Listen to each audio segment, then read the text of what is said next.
Hay una historia que no se predica, que no se enseña en las iglesias, y que muy pocos se atreven a leer completa. Una historia tan perturbadora que, si fuera contada sin filtros, cambiaría la forma en que millones entienden la fe, el pecado y el perdón. ¿Qué pasaría si te dijera que la Biblia esconde relatos que fueron silenciados, no porque fueran falsos, sino porque eran demasiado humanos? Hoy voy a contarte una de esas historias, una historia perdida, una historia real y una historia que si la escuchas hasta el final, no te dejará igual.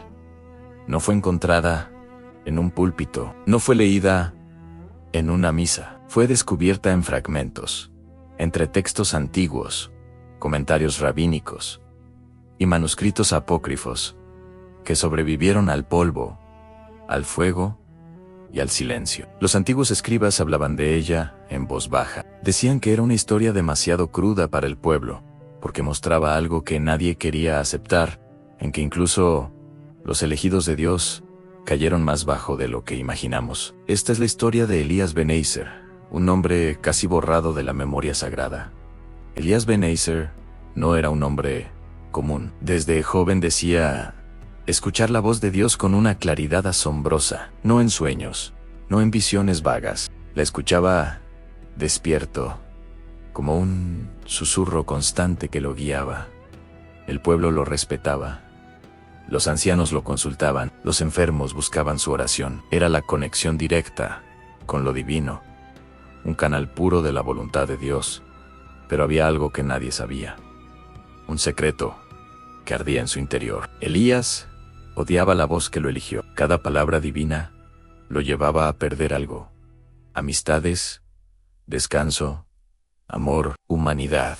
Cuando los demás reían, él escuchaba lamentos. Cuando los demás dormían, él recibía advertencias. Cada instrucción, cada profecía, le arrancaba un pedazo de su propia vida, reemplazándolo con una responsabilidad que se sentía como una carga insoportable. Era un profeta admirado, pero un hombre solitario, hasta que un día, Dios le pidió algo que no solo quebró su espíritu, sino que lo empujó al borde del abismo. La voz fue clara, sin espacio para la interpretación. Desciende al valle de Naharim. Allí deberás anunciar juicio. En el valle de Naharim no era un lugar cualquiera. Era conocido por su corrupción, su violencia, su idolatría descarada. Un lugar donde la oscuridad parecía haber devorado la luz. Pero también era conocido por algo más. Algo que hizo que la sangre de Elías se helara en sus venas.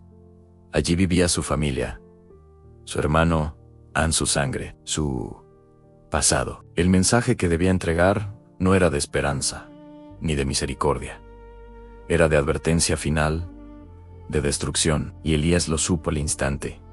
Si obedecía, si pronunciaba esas palabras de fuego, perdería a los suyos, los condenaría ante el pueblo, y ante Dios se convertiría en el heraldo de la desgracia para su propia carne. Esa noche, por primera vez en su vida, Elías hizo algo imperdonable para un profeta. Huyó de Dios. Durante días, caminó sin rumbo, adentrándose en el desierto, buscando la soledad, esperando que la voz regresara, esperando un castigo, esperando la muerte. Pero no hubo nada, solo silencio. Un silencio tan profundo, tan absoluto, que comenzó a volverse insoportable, más ruidoso que cualquier trueno, porque en ese vacío, Elías entendió algo aterrador. No era Dios quien lo había abandonado, era él quien había cerrado el corazón, era él quien había tapado sus oídos, no con sus manos, sino con su miedo y su dolor. Y en ese silencio autoimpuesto, tomó la peor decisión de su vida. En una aldea extranjera, lejos de Israel, Elías negó su identidad. Cuando le preguntaban su nombre, inventaba uno nuevo. Cuando le preguntaban de dónde venía, mentía. Negó su llamado, negó a su Dios, tomó otro nombre, otra vida, otro camino. Los textos antiguos insinúan algo que rara vez se menciona en voz alta, un tabú para cualquier creyente. En Elías participó de rituales paganos. Sí, El profeta que una vez condenó la idolatría, ahora se arrodillaba ante otros dioses, buscando en ellos el olvido, la paz, que su propio Dios parecía negarle. No lo hizo por maldad, sino por cansancio, por un dolor tan hondo, que lo único que quería era ser solo un hombre normal, anónimo, libre, no un instrumento divino. Y entonces, justo cuando creyó haber escapado para siempre, cuando pensó que su pasado estaba enterrado, la voz regresó. An no fue un trueno, no fue un fuego del cielo, no fue una visión grandiosa, fue una frase susurrada en lo más profundo de su alma, tan suave y tan devastadora como la verdad misma. Nunca dejé de mirarte. Elías cayó de rodillas. El peso de esas palabras lo aplastó. Lloró como nunca antes. Un llanto que venía de un lugar roto dentro de él, porque entendió algo que rompería a cualquier Dios. Lo vio en su pecado. Vio su huida, su negación, su traición. Lo vio arrodillado ante ídolos falsos. Y aún así, no lo destruyó. No lo fulminó, no lo humilló. Lo llamó de regreso, no como profeta, sino como hijo. Pero el regreso, como siempre, tendría un precio. Elías volvió al valle de Naharim, pero esta vez no para anunciar juicio. Volvió para entregarse por su pueblo. Los escritos sugieren un acto de sacrificio profundo, uno que trasciende la simple obediencia. Elías asumió la culpa colectiva. Ante los ancianos y ante el pueblo, no señaló el pecado de los demás, sino que cargó con la vergüenza, el rechazo y el castigo que otros merecían. Fue expulsado de la comunidad que una vez lo veneró. Fue golpeado. Fue olvidado.